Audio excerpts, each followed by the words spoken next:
So the idea is to do a baby scratch forward, and then a 1 click, and then you're going to do a baby scratch in reverse, and then a 1 click on the way back.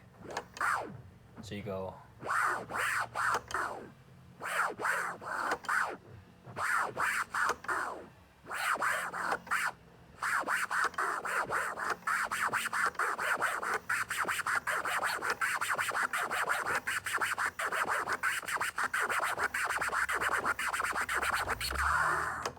Let's try it over a beat.